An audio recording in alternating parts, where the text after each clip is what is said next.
जय हिंद। नमस्कार दोस्तों। पहले हम कुछ बातें कर लेते हैं, फिर हम पढ़ने वाले हैं। बात यही है कि इसकी वीडियो को क्वालिटी को आपको सही करना है, तभी वीडियो आपको सफ़ा दिखाई देगी, साफ दिखाई देगी। और नंबर सेकंड, अगर आप वीडियो के लास्ट तक में बने रहेंगे तो आप इस बात को खुद महसूस कर पाएँ कि हम आपको जो कंटेंट दे रहे हैं ये एक बेहतर कंटेंट हम आपको प्रोवाइड करा रहे हैं। जो मैंने PDF में मैंने लिया था, मैंने NCERT से और काफ़ी बहुत सारी बुक से मैंने इसमें मैंने मैटर ऐड किया है इस PDF में। ये मेरी खुद की बनाई PDF है और इसको मैंने डिज़ाइन किया था और हर स्लाइड में मेरा लोगो मिलेगा। ठीक है, चलो वो तो बात की बातें हैं। अब मैंने जो कल पढ़ाया था उसके बारे में मैं एक बार बता देता हूँ। लेकिन आपने अगर पुराने वीडियो ना देखा हो ठोस की अवस्था का यानी पदार्थ की अवस्था का, तो आप इसका फर्स्ट वीडियो आज शाम तक पब्लिक हो जाएगा, तो आप उसको देख पाएंगे। लेकिन कल मैंने जितना पढ़ाया है एक बार मैं आपको दिखा देता हूँ, ठीक है ना। एक मिनट। क्लास हमारी कल यहाँ से स्टार्ट हुई थी, रसायन विज्ञान यानी कि केमिस्ट्री से।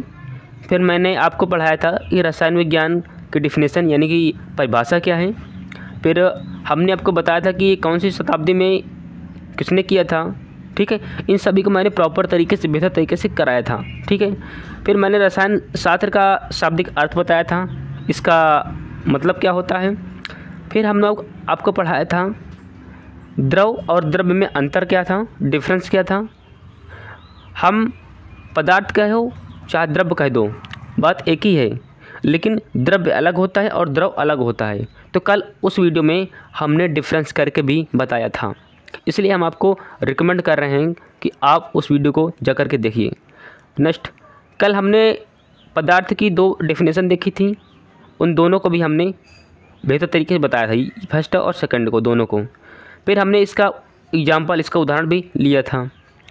फिर हमने कल पढ़ाया था कि इसमें से कौन है जिसमें पदार्थ नहीं है, तो ऊर्जा, प्रकाश, ध्वनि और विचार और भावनाएं ये हमारे पदार्थ नहीं हैं। फिर हमने पदार्थ की परिभाषा पढ़ा रखा था, सेम बाय सेम मैंने भी एक बेहतर तरीके से, प्रॉपर तरीके से मैंने पढ़ाया था कल। ठीक है, फिर हमने आपको कल पढ़ाया था कि पदार्थ का वर्गीकरण यानी पदार्थ को कितने भागों में बांटते हैं। तो कल इसमें बताया गया था कि पदार्थ को दो भागों में बांटते हैं, पहला था भौतिक आधार और दूसरा था रासायनिक आधार। भौतिक आधार पर तीन भागों में बांटा गया था, कौन कौन सा है, सॉलिड, लिक्विड और गैस यानी कि ठोस, द्रव और गैस। रासायनिक आधार पर भी तीन भागों में बांटा गया था, तत्व, यौगिक और मिक्सचर यानी कि मिश्रण। ठीक है, हमने कल पदार्थ की अवस्था के बारे में हमने पढ़ाया था कि पदार्थ की मेजर तीन अवस्था होती हैं, लेकिन प्लाज्मा अवस्था और बोस-आइंस्टीन कंडक्शन ये पूरी पाँच अवस्था तक आपको कल पढ़ाया गया था। ठीक है, ठोस, द्रव, गैस, प्लाज्मा और बोस-आइंस्टीन कंडक्शन। अब हम आपको आज पढ़ाएंगे ठोस अवस्था से। ठीक है, तो इसलिए मैं बोलता हूँ कि अगर आप पुराने वीडियोज नहीं देखेंगे तो हो सकता है कि आपके माइंड में थोड़ा न जाए, लेकिन उसमें मैंने बहुत सारा अंतर, बहुत सारा डिफरेंस करके पढ़ाया था। और छोटी वीडियो है, मात्र 20-22 मिनट की मुझे लगता है वीडियो है। तो चलिए वीडियो के लास्ट तक में बने रहिए, देखते रहिए और कुछ सीखते रहिए। लेकिन आपने अभी तक हमारे चैनल को सब्सक्राइब नहीं किया है तो चैनल को सब्सक्राइब करके बेल आइकन को ऑल प्रेस कर लीजिए, क्योंकि जब कोई हम क्लास डालेंगे या फिर कोई इन्फॉर्मेशन चैनल पर डाली जाएगी तो सबसे पहले नोटिफिकेशन आपके पास जाएगा और आप उस वीडियो को देख पाएंगे। जब आप लास्ट तक में बने रहेंगे ना, तो आप इस चीज़ को खुद फील करेंगे, महसूस कर पाएंगे कि इस प्लेटफॉर्म पर आपको एक बेहतर कंटेंट दिया जा रहा है। तो चलिए क्लास को स्टार्ट करते हैं, बाकी बातें हम बाद में करने वाले हैं। ओके, चलिए। ठोस अवस्था, ये हम भौतिक आधार पर जो बांटा गया था ना, उसी के बारे में हम पढ़ रहे हैं। ठोस अवस्था यानी सॉलिड स्टेट। ध्यान से पढ़ना है, समझना है और अपनी नोटबुक में नोट डाउन भी करना है। लेकिन अगर आप नोट नहीं करना चाहते तो जब ये वीडियो ख़त्म हो गई या फिर जब ये PDF मैं पूरा पढ़ा दूंगा, क्योंकि इसके बाद में मैंने बहुत सारे MCQ प्रश्न मैंने ले रखे हैं, उन सब को पढ़ाने के बाद ये PDF टेलीग्राम पर डाली जाएगी, वहीं पर से आप इसको ले सकते हैं, वो भी निःशुल्क में। ओके, चलिए। और साथ ही साथ नीचे आपको एक कमेंट भी करना है कि आपको क्लास कैसी लग रही है। ठीक है, तो चलिए क्लास को स्टार्ट करते हैं। ठोस अवस्था। ठोस अवस्था में वस्तु का आकार यानी कि शेप एवं आयतन यानी कि वॉल्यूम निश्चित होता है। सेकंड पॉइंट था, देखो ठोस अवस्था का आकार और आयतन दोनों निश्चित होते हैं, उसी का बोलते हैं ठोस अवस्था। ठोस अवस्था की ये प्रॉपर्टीज होता है, ठोस अवस्था का ये गुण होता है कि उसका आकार और आयतन निश्चित होता है। उदाहरण तो मैं इसका बाद में लूँगा, पहले समझते हैं। सेकंड पॉइंट इसमें था, जब इन द्रव्यों पर बाहुबल लगाया जाता है तो इसमें अपना आकार बनाए रखने का गुण होता है, अर्थात इनमें नगण्य संवेदनता का गुण होता है। यानी अगर इनको हम टच करेंगे, ये जोर से दबाएंगे तो ये दबेंगे नहीं, ठीक है ना, पचकेंगे नहीं, पिचकेंगे नहीं, ना ही दबेंगे, इसलिए इनमें संपीड़ितता का गुण होता है। ठीक है, एग्जाम्पल लेंगे ना फिर समझेंगे। ठोस वस्तु में अंतराण्विक स्थान कम होता है, जबकि इनके अणुओं के मध्य आकर्षण बल अधिक होता है। जब इनके मध्य आकर्षण बल अधिक होगा तभी तो ये अपने किसी अवस्था को बांध करके रखेंगे, अर्थात इनका घनत्व अधिक होता है। अब चलिए पहले समझते हैं। पहले हम लेंगे लकड़ी का उदाहरण, हम उदाहरण से समझेंगे। लकड़ी, लड़की नहीं लकड़ी, ध्यान से समझना, लकड़ी लड़की नहीं। अच्छा, लकड़ी अगर हम देख रहे हैं, मेज कुर्सी ऐसे बहुत सारे लकड़ी के ये भी दरवाज़ा बनते हैं ना। इसमें क्या है, अगर हम दरवाजे को दबाएंगे तो क्या वो दब जाएगा? नहीं, वो स्टेबल रहेगा, ना ही वो दबेगा ना ही उभरेगा, सेम बाय सेम रहेगा। अगर मैं पत्थर को हाथ में ले लूँ, अगर मैं उसको दबाना शुरू करूँ तो क्या पत्थर दबेगा? नहीं दबेगा। फिर इसमें जो अगला पॉइंट था कि इनमें संपीड़ितता का गुण होता है, यानी कि इनको ये अगर हम प्रेशर लगाएंगे तो दबेंगे नहीं, सेम बाय सेम वैसे ही रहेंगे उसी अवस्था में। फिर इसमें अगला पॉइंट था, ठोस वस्तु में अंतराण्विक स्थान कम होता है। जब अंतराण्विक स्थान कम होगा तभी वो उनके अणु में जो बल लगेगा बहुत अधिक होगा, ठीक है, और उनका घनत्व सबसे अधिक होता है। किनका? ठोस का घन ऐसे अधिक होता है, अगर आप एक ईंट को एक पत्थर को उठाएंगे तो उनमें छोटे छोटे आपको कण मिलेंगे और वो काफ़ी पास दिखाई देंगे ना, उसे बोलते हैं घनत्व। ठीक है, इस लकड़ी है, लोहे की छड़ है, कांच है और पत्थर आदि, ये सभी ठोस अवस्था में पाए जाते हैं सभी। इनमें से आप किसी को भी दबाएंगे नहीं तो दबेगा नहीं, वैसा ही रहेगा सेम बाय सेम, इसमें कोई डिफरेंस नहीं आएगा, नहीं तो पिचकेगा नहीं ये फूलेगा। अगर आप मेज की लकड़ी को या फिर किसी पत्थर को आप दबाएंगे तो क्या दब जाएगा? नहीं दबेगा। इस तरह लोहे की छड़ को अगर आप हाथ से किसी प्रेशर से दबाएंगे तो दबेगा नहीं, वैसे ही स्टेबल रहेगा। कांच है, पत्थर इत्यादि। अगर मैं यहाँ पर बात करूँ तो यहाँ पर आपको कुछ ठोस अवस्था में दिखाई दे रहा होगा, ठीक है, ये सॉलिड है। अब आपको यहाँ पर दिख रहा होगा कि इसके अणु बहुत पास हैं, बहुत इसलिए इसके मध्य जो आकर्षण बल सबसे अधिक होगा और इसका घनत्व सबसे अधिक होता है ठोस का। ठीक है ना, यहाँ तक कोई प्रॉब्लम किसी को? अगर समय मिलेगा तो मैं इसको दोबारा फिर से मैं रिवाइज करवा दूंगा, ठीक है ना।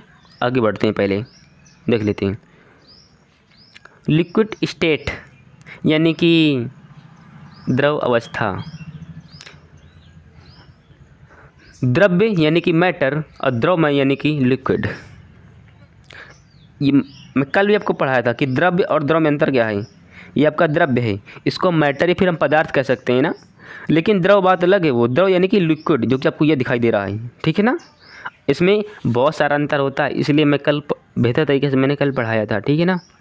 अच्छा, द्रव अवस्था यानी कि लिक्विड स्टेट, इसके अगर आप उदाहरण ध्यान रखेंगे तो आपको कभी प्रॉब्लम नहीं आएगी, ठीक है। चलिए थोड़ा सा मैं इसको ऊपर कर देता हूँ ताकि हम सही तरीके से देख पाएँ। द्रव अवस्था में पदार्थ का आकार अनिश्चित होता है। चलो समझते हैं, पहले एक बार मैं आपको पढ़ता हूँ, समझाता हूँ, फिर मैं एक बार उसका उदाहरण लूँगा, फिर मैं आपको समझाने का प्रयास करूँगा, ओके। इसलिए माइंड में तनाव नहीं लेना है कि अभी समझ में भी नहीं आया है, अभी मैं इसको छोड़कर मैं जा कह रहा हूँ, अभी तो मैं यहीं पर बना हूँ ना तुम्हारे पास ही। द्रव अवस्था में पदार्थ का आकार अनिश्चित होता है परंतु आयतन निश्चित होता है, ठीक है। जो आपको ये रेड कलर से पॉइंट हाईलाइट किए गए हैं ये इंपॉर्टेंट है, ठीक है, इनको आपको ध्यान रखना है। द्रव पदार्थ जिस पात्र में रखे जाते हैं उसी का आकार ग्रहण कर लेते हैं, बिल्कुल सत्य बात है। दूसरा पॉइंट था, द्रव में अंतराण्विक स्थान ठोस की अपेक्षा अधिक होता है, जबकि इनके अणुओं के मध्य आकर्षण बल कम होता है। पॉइंट नंबर 3, द्रवों में ठोसों की अपेक्षा घनत्व कम होता है। ठीक है, चलिए समझते हैं। ये तो ये भी जो हमने आपको पढ़ाया था, ये तो उसकी प्रॉपर्टीज़ थी, उससे गुण था किसका, द्रव का। अब हम एक लेंगे पात्र में पानी, जल, वार, नीर, जो भी तुम समझो, ठीक है ना वाटर है, जल है। अच्छा, जल को हम जिस पात्र में डालेंगे, जैसे मान लो कि मैंने डाल दिया यहाँ पर एक मिनट, तुम मुझे बनाना पड़ेगा ना, ऐसे पात्र में डाल दूँगा, तो द्रव को हम जिस पात्र में डालेंगे ये उसी का रूप ले लेगा। द्रव को जिस पात्र में हम डालेंगे ये उसी का रूप ले लेगा। अगर यहाँ पर अगर मैं एक शंख में डाल दूँ ऐसे कुछ ऐसे, तो ये त्रिभुज आकार का है, तो इसी का रूप ले लेगा, यानी इसका आकार अनिश्चित होगा। ठीक है ना। या फिर अगर मैं इसको एक पात्र में डाल दूँ, किसी पात्र में, तो ये पात्र का आकार ले लेगा, यानी द्रव का आकार अनिश्चित होता है। परंतु आयतन का मतलब होता है उसकी मात्रा। जैसे अगर इसमें मैंने 2 kg डाला है, अगर किसी पात्र में डालूंगा तो 2 ही kg तो रहेगा। आयतन का मतलब होता है मात्रा। किसी भी पात्र में अगर हम द्रव को डालें तो उसकी मात्रा नहीं बदलेगी। जैसे आपके पास मान लीजिए कि 1 लीटर दूध है, आप उसको किसी भी पात्र में डाल लें, उसकी हमेशा वैल्यू 1 लीटर ही हमेशा रहेगा। यानी कि अगर आप किसी ड्रम में डाल देंगे तो कभी 2 लीटर नहीं हो जाएगा, वो हमेशा 1 ही लीटर रहने वाला है। ओके, इसीलिए जो द्रव का आयतन निश्चित होता है, यानी उसकी मात्रा निश्चित होती है। ठीक है। द्रव जिस पदार्थ पर रखे जाते हैं वो उसी आकार को ग्रहण कर लेते हैं, जो कि मैंने आपको पढ़ाया था कि अगर मैं किसी शंख में डालूं तो इस शंख को आकार ले लेगा, अगर मैं डालूंगा इसमें एक तसले आकृति में तो ये इसका आकार ले लेगा, अगर मैं एक बीकर में डालूंगा तो ये इसका आकार ही ले लेगा। ठीक है ना। सेम बाय सेम इसका सेम फर्स्ट वाले में इसका यही था। अब पॉइंट नंबर 2 इसको समझते हैं। द्रव में अंतराण्विक स्थान ठोस की अपेक्षा अधिक होता है। आपको यहाँ पर दिख भी रहा होगा, ठीक है। जबकि इनके मध्य आकर्षण बल कम होता है। देखो, ठोस में आकर्षण बल सबसे पास में था। ठीक है, मैं आपको दिखा रहा हूँ, 1 मिनट। अब मेरे पास स्लाइड भाई, देखो कितने पास इसके अणु हैं, तुम्हें दिख रहा है ना। किसके, ठोस के देखो, ठोस के अणु कितने पास में हैं। लेकिन अब द्रव को देखते हैं, देखो द्रव का कुछ इससे दूर हैं, देखो गौर से, दूर है कुछ। ठीक है ना। यानी जबकि इनके अणुओं के मध्य आकर्षण बल कम होता है। ठीक है। जो पॉइंट नंबर हमने आपको 3 बताया था, द्रव में ठोसों की अपेक्षा घनत्व कम होता है।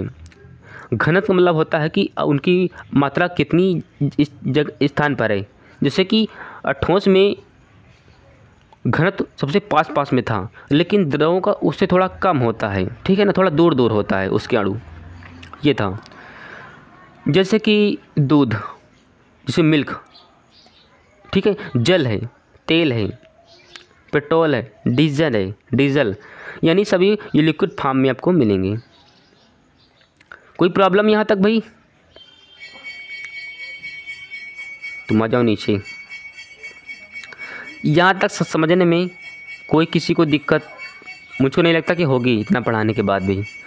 मैंने बोला ना कि अरे एक आपको जो घंटी सुनाई दे रही होगी ना, तो मेरे घर के पास में एक विद्यालय है, तो उसी की तुम्हें घंटी महसूस हो रही होगी ना।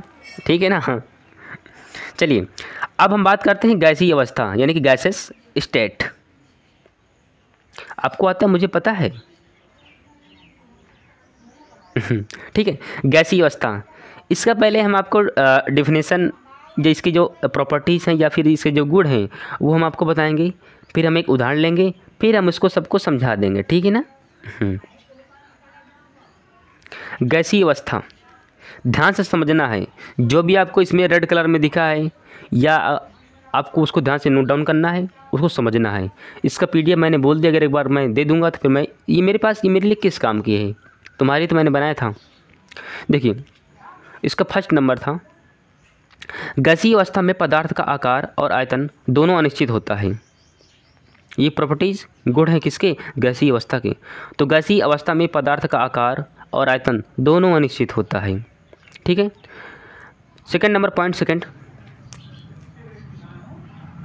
गैसों में अंतराणविक स्थान बहुत अधिक होता है, यानी सबसे दूर दूर होते हैं जी, इसको बोलते हैं इंटर मोलिक्यूलर स्पेस बहुत अधिक होता है, सबसे ज़्यादा इन्हीं का होता है। इसलिए इनमें उच्च संपीड़ितता का गुण होता है, हाई प्रेशर हाई कंप्रेसिबिलिटी का गुण इसमें होता है। आपको मैं एक उदाहरण लूँगा फिर समझा दूँगा, ठीक है। नेक्स्ट, गैसों के गुण के मध्य आकर्षण बल नगण्य होता है, इसलिए गैसों के अणु तीव्र गति से अनियमित गति करते हैं, जैसे ऑक्सीजन और कार्बन डाइऑक्साइड। चलो पहले समझते हैं, एक उदाहरण लेंगे और फिर हम समझ लेंगे, ठीक है। मान लीजिए गैस है,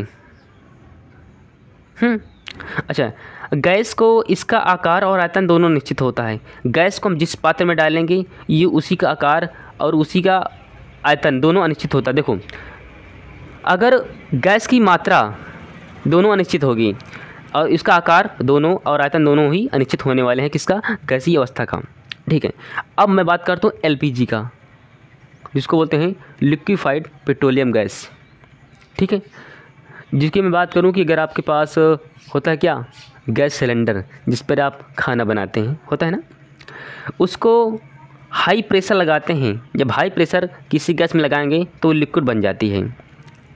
तभी देखना जो हमारे घरों पर सिलेंडर होता है ना, एक पानी के जैसा, एक लिक्विड के जैसा वो आपको महसूस होगा कि हाँ उसमें वजन है, और उसका महसूस होगा हाँ कि इधर उधर हो भी रहा है, ठीक है। लेकिन दरअसल वो लिक्विड फॉर्म में होता है, लेकिन जब वो ऑक्सीजन के संपर्क में आता है तो वो गैसीय अवस्था में बदल जाती है, ठीक है।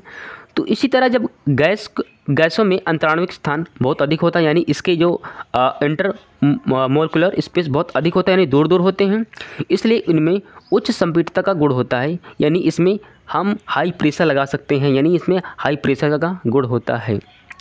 जब इनमें हम उच्च प्रेशर हाई, अगर इसमें हम दबाव लगा दें तो ये द्रव में बदल जाएगी।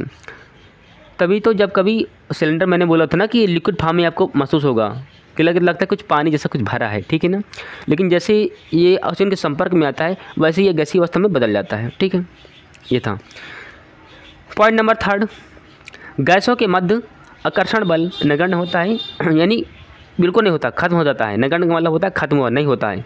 गैसों के मध्य आकर्षण बल नहीं होता, ठीक है, यानी नगण्य होता है, यानी कि होता ही नहीं है। इसलिए गैसों के अणु तीव्र गति से अनियमित गति करते हैं। देखो, जैसे अगर हमारे घरों पर खाना बनता है ना, हमारी मम्मी, हमारी कोई भी घर में खाना बनाता है, तो जैसे कोई पक रहा है, ठीक है, और हम लोग कहीं पर आस पास दूर बैठे हों तो हमें महसूस होगा कि लगता है कुछ चावल या कुछ दाल जल रहा है या फिर पक रहा है, ठीक है। क्यों? क्योंकि उसकी अणु जैसे ऑक्सीजन के संपर्क में आएंगे तो खूब अनियमित गति से स्पीड से वो भागेंगे और काफ़ी उस क्षेत्र में फैल जाएंगे, तो हमें महसूस होता है कि हाँ कुछ चीज़ जल रहा है या कुछ चीज़ पक रहा है, ठीक है ना, ये होता है। और आपको दिखेगा यहाँ पर एक ऑक्सीजन का मैंने डायग्राम ले रखा है, इसके अणु सबसे दूर दूर होते हैं, सबसे पास ठोस की, उससे थोड़ा दूर द्रव के, सबसे दूर गैस की, ठीक है ना। ऑक्सीजन का फार्मूला O2 CO नहीं होता, वो नहीं होता ऑक्सीजन का फार्मूला, ठीक है, सूत्र, इसको हम O2 लिखते हैं, और कार्बन डाइऑक्साइड की लिखते हैं CO2। यहाँ पर टाइपिंग एरर है, यहाँ पर CO2 होना चाहिए, अरे भाई हट जाओ, CO2 यानी कार्बन के 2 ऑक्साइड, ठीक है। कोई प्रॉब्लम यहाँ तक समझने में? मैंने पूरा एफर्ट, मैंने अपना पूरा प्रयास लगाया तुमको समझाने के लिए। इसको आपको एग्जाम्पल आपको ध्यान रखेंगे तो इसकी डिफिनीशन अपने आप बन जाएगी, ठीक है। चलिए, पदार्थ की अवस्था परिवर्तन, ठीक है, ठोस, द्रव और गैस, क्या डायग्राम है ना, अच्छा लगता है मुझे। अरे इसे बनाने पर मुझे लगभग उस दिन 40 मिनट का समय लगा था मुझे इसको बनाने में खुद का, ठीक है। अच्छा, जब ठोस यानी कि बर्फ़, अगर इसको यानी कि जब हमारे घरों पे जो फ्रिज में या फ्रिज के अंदर एक फ्रीज़र होता है ना छोटा, अगर उसके अंदर अगर हम पानी को रख दें, जल को, तो वो जम जाता है, उसको क्या बोलते हैं, बर्फ़, ठीक है नहीं। अब ये ठोस अवस्था में होता है, यानी सॉलिड स्टेट में होता है, ठोस अवस्था में होता है।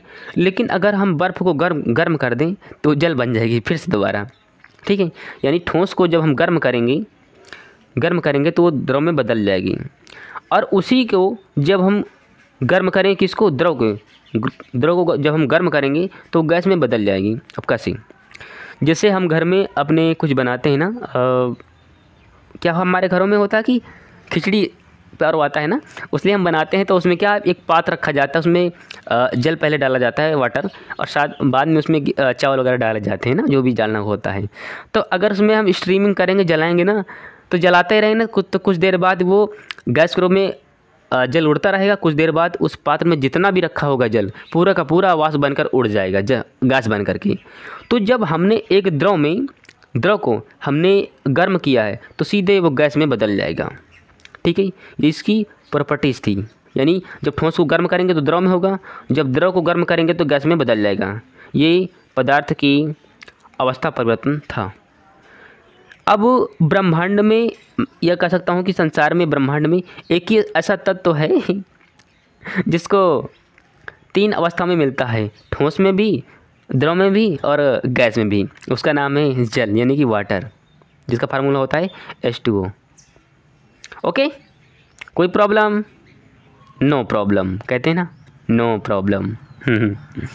अच्छा, इसको आपको पदार्थ की 3 अवस्थाओं का तुलनात्मक हम अध्ययन करने वाले हैं। इस स्लाइड को आपको गौर से देखना है, ठीक है, क्योंकि इस स्लाइड से डायरेक्ट एग्जाम में प्रश्न आएंगे। देखिए, अगर आप किसी 9-10 के छात्र हैं तो आपको पूरी थ्योरी पढ़नी पड़ती है, ठीक है ना।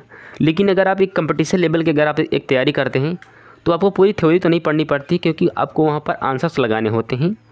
एक प्रश्न दिया जाता है, उसमें 4 विकल्प होते हैं और उनमें से एक सही होता है, ठीक है।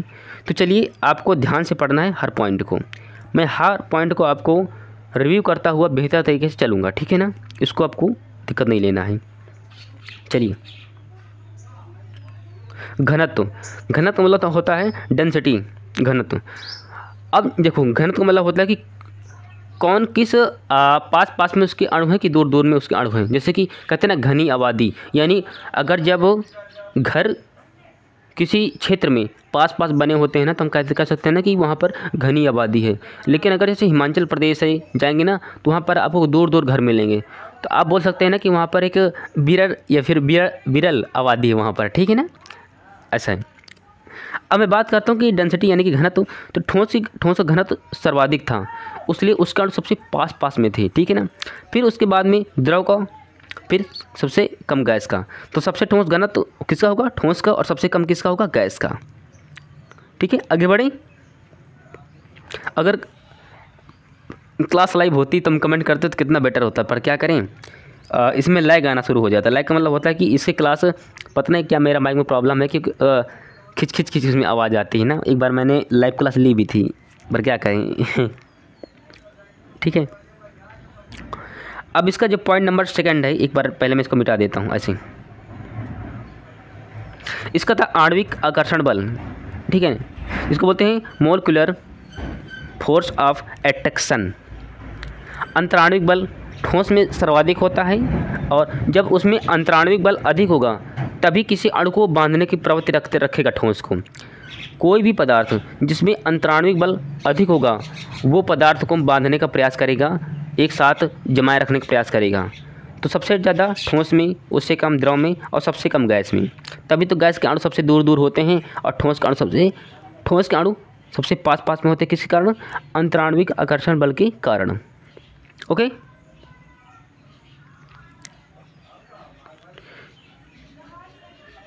एक मिनट। आणविक आकर्षण, एक मिनट, मैंने उल्टा बोल दिया है। इसका अलग होगा, उसका अलग होगा भाई। यानी ठोस, द्रव, गैस। आणविक आकर्षण बल ठोस का ज़्यादा, उस द्रव का उससे कम, और गैस का सबसे कम। उसी तरह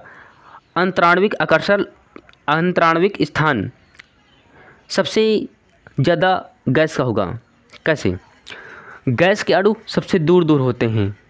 मैंने आपको स्लाइड में पढ़ाया भी था कि गैस के अणु सबसे दूर होते हैं, उससे थोड़ा कम द्रव के, और सबसे कम ठोस की।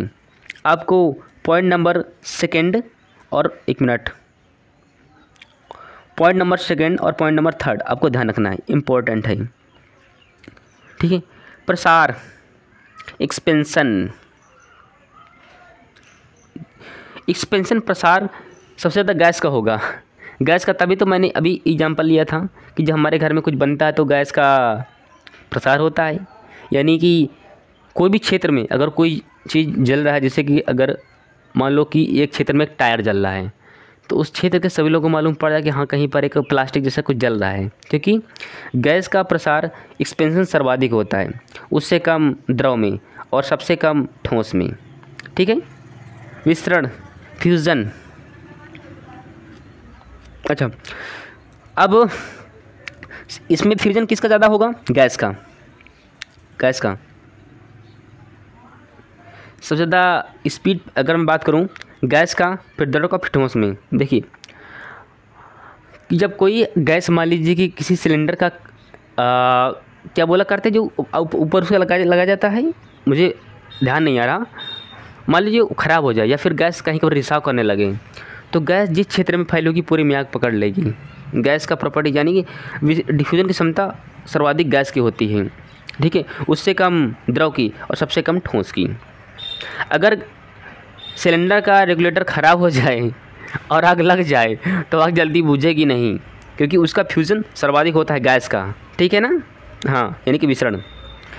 बात करते हैं गतिज ऊर्जा, यानी सर्वाधिक गति ऊर्जा गैस की होगी। जब गतिज ऊर्जा ज़्यादा होगी तभी तो उसकी अणु काफ़ी स्पीड से भगेंगे। ठीक है। द्रव की उससे कम और सबसे कम ठोस की। तो ये थे पदार्थ के तीनों अवस्थाओं का तुलनात्मक अध्ययन।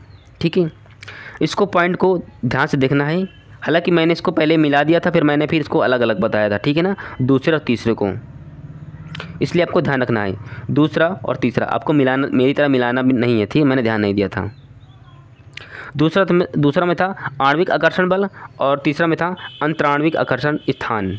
ठीक है ना, इसमें बहुत सारा डिफरेंस होता है, आपको ध्यान रख के चलना है। ठीक है, आगे बढ़ते हैं।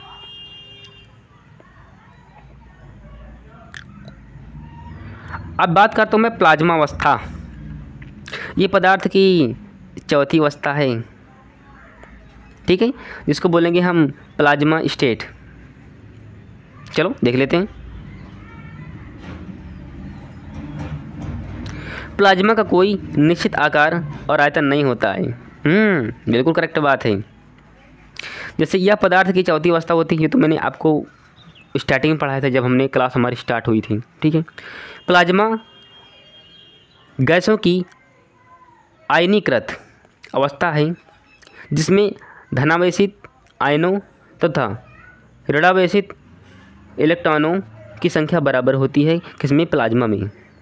ठीक है, सूर्य और तारों की जो ऊष्मा यानी ऊर्जा प्लाज्मा चौथी अवस्था के कारण होती है। देखो, जो सूर्य चमकता है ना, या फिर जो चंद्रमा चमकता है, ठीक है ना, वो प्लाज्मा के कारण होता है।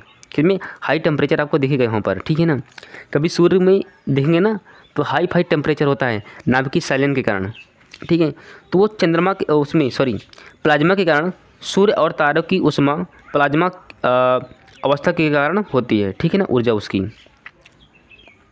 अब यहाँ पर देख रहे होंगे, यहाँ पर ये ठोस का एग्जाम्पल था, ये लिक्विड का गैस का था, और इसका था लिक्विड का था, ये गैस का था, और ये प्लाज्मा का था। ठीक है, ये था पूरा प्रॉपर्टीज़ प्लाज्मा का। प्लाज्मा का कोई निश्चित आकार और आयतन नहीं होता। यह पदार्थ की चौथी अवस्था है, जो कि हमने आपको ऊपर पढ़ाया था। फोर्थ, प्लाज्मा गैसों की आयनीकृत अवस्था है, जिसमें धनावेशित आयनों और तथा ऋणावेशित आयनों की संख्या बराबर होती है। यानी धनावेशित की संख्या और ऋणावेशित की संख्या बराबर होती है, जैसे कि यहाँ पर दिखाया भी गया है। ठीक है ना, मैं इसको जूम कर देता हूँ, जूम करो।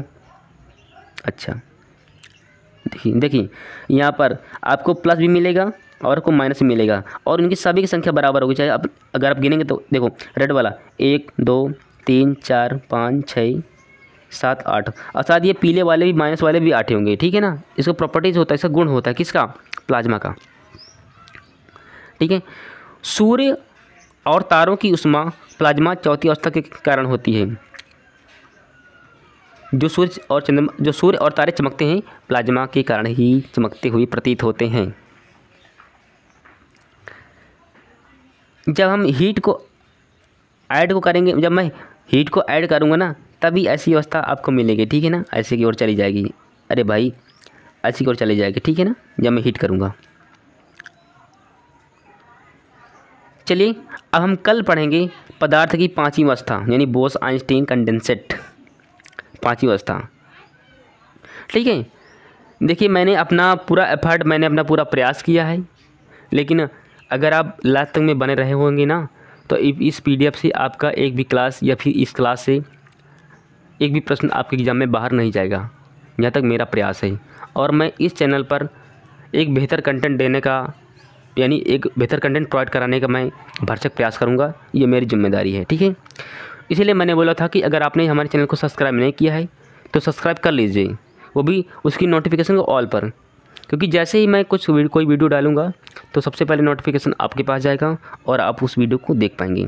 तो चलिए वीडियो के लास्ट तक में अगर आप बने रहे होंगे, अगर आपको वीडियो पसंद आई है तो इस वीडियो को आप अपने फ्रेंड के साथ, अगर आप किसी विद्यालय में पढ़ते हैं तो अपने फ्रेंड को हमारी इस वीडियो के लिए आप सजेस्ट कर सकते हैं, आप बता सकते हैं, ठीक है। लेकिन अगर आप तैयारी करते हैं तो आप अपने फ्रेंड को भी आप बता सकते हैं, सजेस्ट कर सकते हैं, या फिर बहुत सारे प्लेटफार्म है ना, टेलीग्राम, व्हाट्सएप, बहुत सारे टेलीग्राम हैं, वहाँ पर भी आप इस क्लास को शेयर कर सकते हैं।